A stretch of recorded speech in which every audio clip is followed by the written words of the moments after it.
Silverberg's Rhythm 93.7. This, of course, is the morning drive. The segment is called Tech 360 with Paul Chimoda. Good morning, Paul. Morning, Zubi. Good morning, Port Harcourt. Good morning. If you're watching us live on Facebook, we're live at Reading 937PH. Quickly. So we're going straight to Tech Trivia on Tech 360 this morning, Paul. Yeah, Tech Trivia question for this week. We're asking you a very simple question. What does URL stand for? And what is its main function on the internet? It's a two-in-one question. What does URL stand for? And what is its main function in the internet? On the internet, sorry. Send correct answers by WhatsApp only to 0902 333 9379. 0902 333 9379. What does URL stand for and what is its main function on the internet? Correct answers via WhatsApp only to 0902 333 9379. Thank you very much, Paul. Let's go to trending stories. Okay, only 10% of Nigerian working age population use generative AI products. This is according to a Microsoft report. Yeah, the new report says that South Africa is even currently leading when you talk about generative AI. When you talk about generative AI, South Africa is currently leading. And from what we hear, Nigeria, alongside other African economies, they are also identified as one of the fastest growing markets for generative AI use. The report notes that adoption is expanding rapidly around Nigeria and other areas, particularly among working age population, young people in urban centers who have access to digital tools, and they have higher access to digital tools than most people in the rural areas. Okay, that's good to know. Okay, let's go to the next one, which is 8 Ponzi schemes allegedly drained trillions from Nigeria. Yeah, Zubi, we've been talking about Ponzi schemes for a very long time. Now, the problem is a lot of people don't understand the effect this has on our society. And what I try to do is to remind people Ponzi schemes that others have done that failed. You understand? To remind them that these are the Ponzi schemes that failed. And so that they will be aware. Because recently we heard of one that crashed. And a lot of people were crying. You understand? As if they were not aware that Ponzi scheme is not a good thing. The government has been warning. Financial institutions have been warning. The Securities and Exchange Commission have been warning that it is not advised or advisable for you to be able to take to Ponzi in the world now because you want to get rich quick. You understand? Now, let us read out some of those ones that have given issue. Number one is MMM.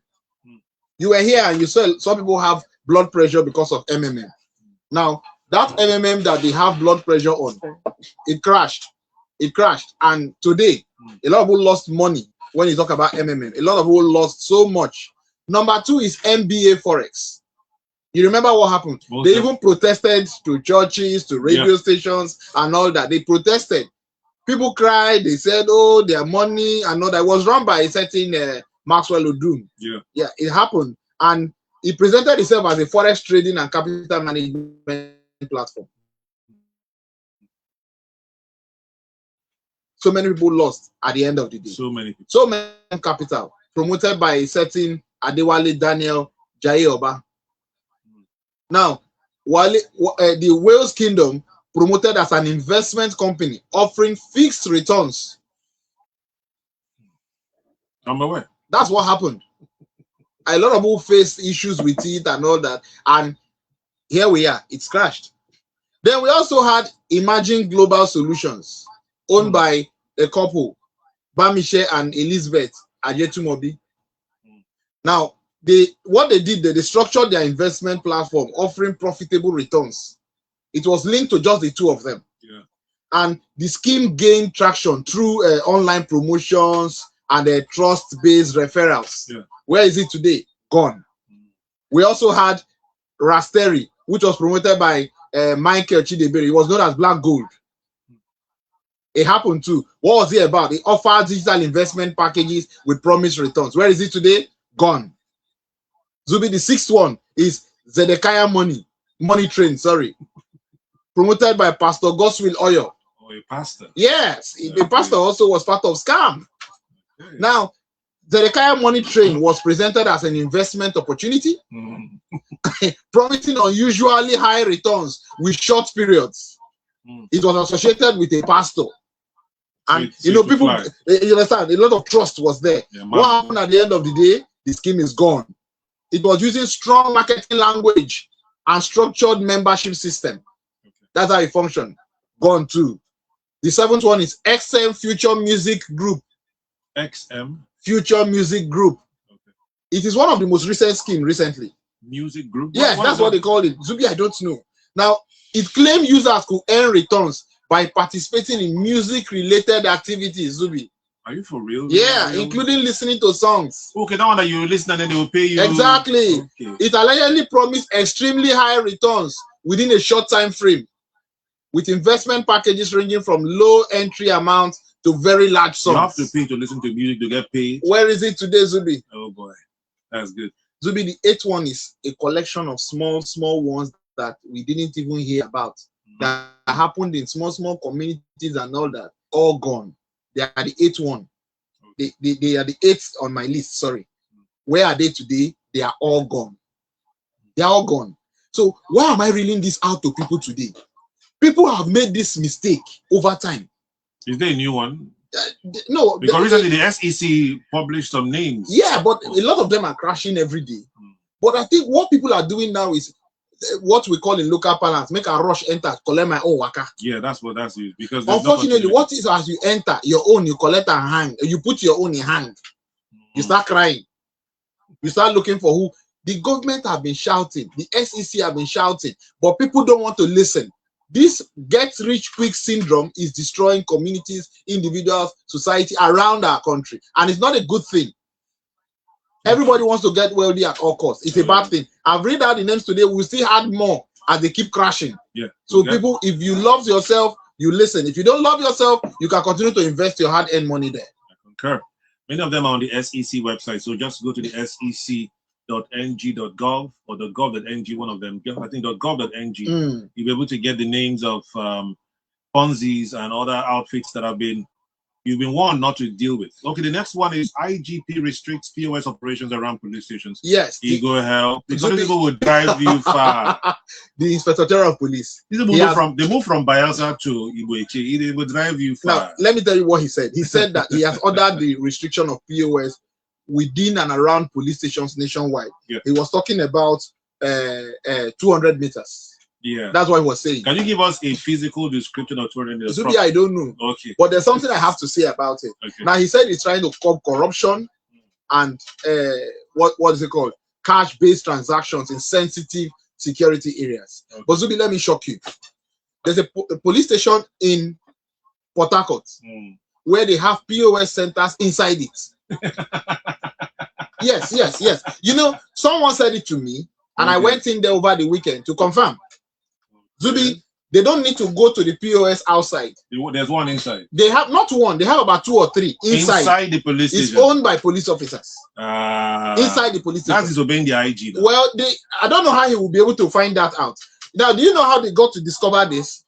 It was because the people who were doing transactions for them outside before, they were not getting much customer like before. The POS outside confirmed and confessed that that large chunk of the transaction comes from that particular police station. Okay.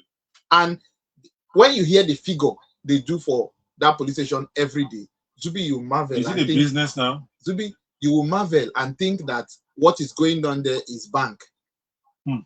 What they said, and it's a terrible thing, Zubi. Now they are now getting low traffic when you talk about patrons. They now found out that some police officers have set up their own POS centers inside the police station. Wow. In Port Harcourt.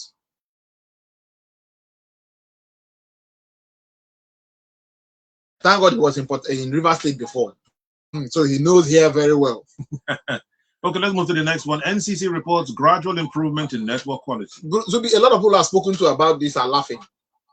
The NCC said there has been improvement in terms of voice calls, in terms of internet and all that. But I carried out a sample about this over the weekend, and I didn't get one positive answer. In fact, people are complaining that voice calls in terms of WhatsApp is terrible right now. That you're getting a lot of interruptions and all that. That they can't even make a smooth call anymore. So I don't know where NCC is getting that. Perhaps we also need to set up a committee, Zubi, to also checkmate the NCC to find out, just oversee them. What they said is called oversight. A committee of telecom users. Yes, subscribers. now supervising or overseeing the NCC to know if actually they're actually feeling how the people feel in terms of the quality of network. They said it's improving, but most of the subscribers have spoken to. I carried out a sample opinion across Port Harcourt, and I found out that a lot of people are saying the quality of the network is getting worse by the day, and it's a terrible thing. Okay. Now I wanted us to, just for the sake of emphasis and explanation, you know what a 100-meter race is, right? 100 meters. Yes. So 200-meter race. Yes. So that distance is what the IGP is saying. No POS should be around 200 meters of a police station. So you do 100-meter race, 200-meter race, so you now have an idea. Yes. But they will still drive you there. It's not far. You know the funny thing? Between the police station to this 200 meters is talking about, you're going to get at least 20 POS operators. So you're saying the 20 POS operators should go away. Do you know that some of the officers are willing to have their personal POS in their bag? If I had a guest yesterday, we were having a conversation. He said there was this, they were arrested on the Obirikwere flyover. They were coming back they went for a party, they were coming back. They were arrested by police officers. And that when they were arrested on the Obirikwere flyover, that they were asked to pay some amount of money, or else they will take them to the station and all that. That do I know that they had to say, okay, we have card. How do we do it? That they brought that POS. One of them brought that POS from his bag. His own bag, yeah, his own bag.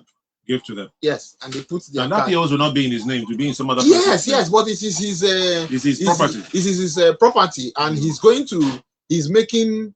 That's his own transaction point. Yeah, but you know, that particular police officer can be arrested because from the new CBN geotagging, yes, you can't leave your area to another area to use POS. You have to be around your area.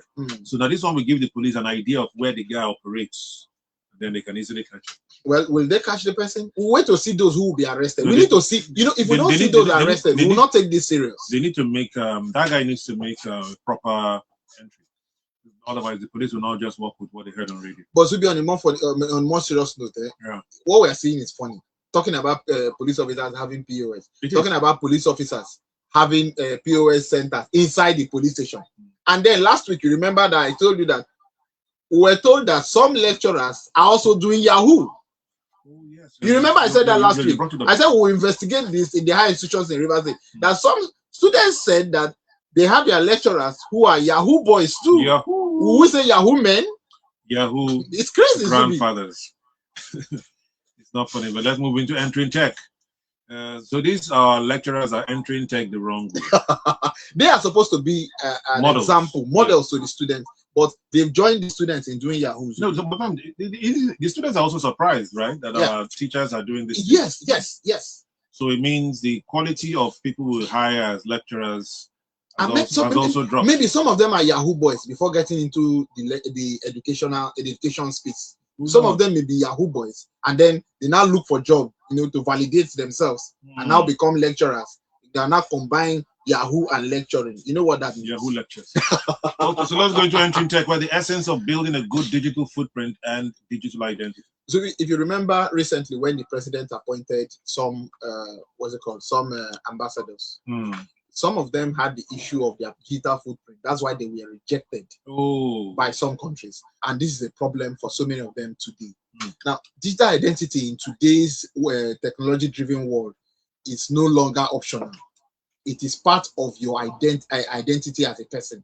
Every activity you carry out online, whether intentionally or not, if you decide to go naked on TikTok Live, or you decide to send your nudes over the internet, those will represent your identity and your history. You can find out, though.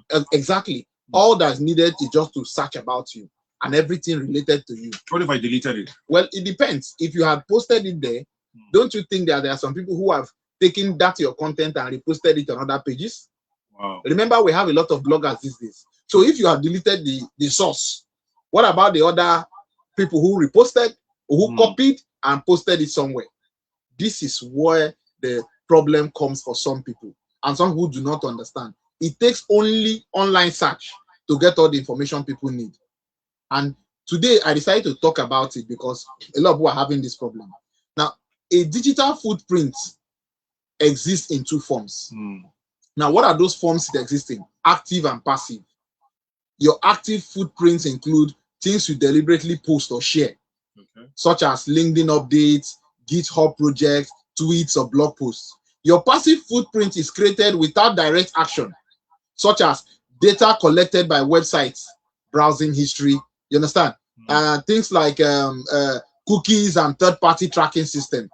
They both combine to create a long-time online record for you. So it's important, if you're listening to us today, these things are very important for you. Now, why is your digital footprint, why does it matter in tech? Why does it matter? One of the most important reasons is to build a strong digital identity. You understand? On credibility, depending on what you're putting out, that will be what will determine what people out there will get about you. In the tech industry, skills alone are often not enough. You must be able to show your work. So most times, maybe you speak at events as a tech person, or even any field you find yourself. You speak at events, or you attend certain kind of think tank, or you belong to a committee or community where certain kind of project is being handled. Those are going to form part of your digital footprint. So that's why you need to be careful of what you put out there. So if you're out there today listening to us, your digital footprint is important. How can you build a strong digital footprint? You have to be intentional and strategic about it. It begins with choosing the right platform, first of all, when you are putting up things about yourself, so that it will go far and people will find out more about you. So if you're out there today, be careful what you put out. And if you're building a career on that, you have to also make sure that it is built on credibility. So if you have any questions to ask on this, because of time, I'm abridging this. Maybe I'll speak about it next week or upper week. I'll throw more light on it. Just call me or text me or WhatsApp me on 080 6000 2862. 080 6000 2862. Zubi, before we run, we asked a question on URL. URL stands for Uniform Resource Locator. And its main function is to provide the exact address of a resource on the internet, such as a web page, image, or file, and guide browsers on how to access it. There are two replies, so we're going to check them and know who the winner is. Yeah. Okay, thank you very much. Always welcome.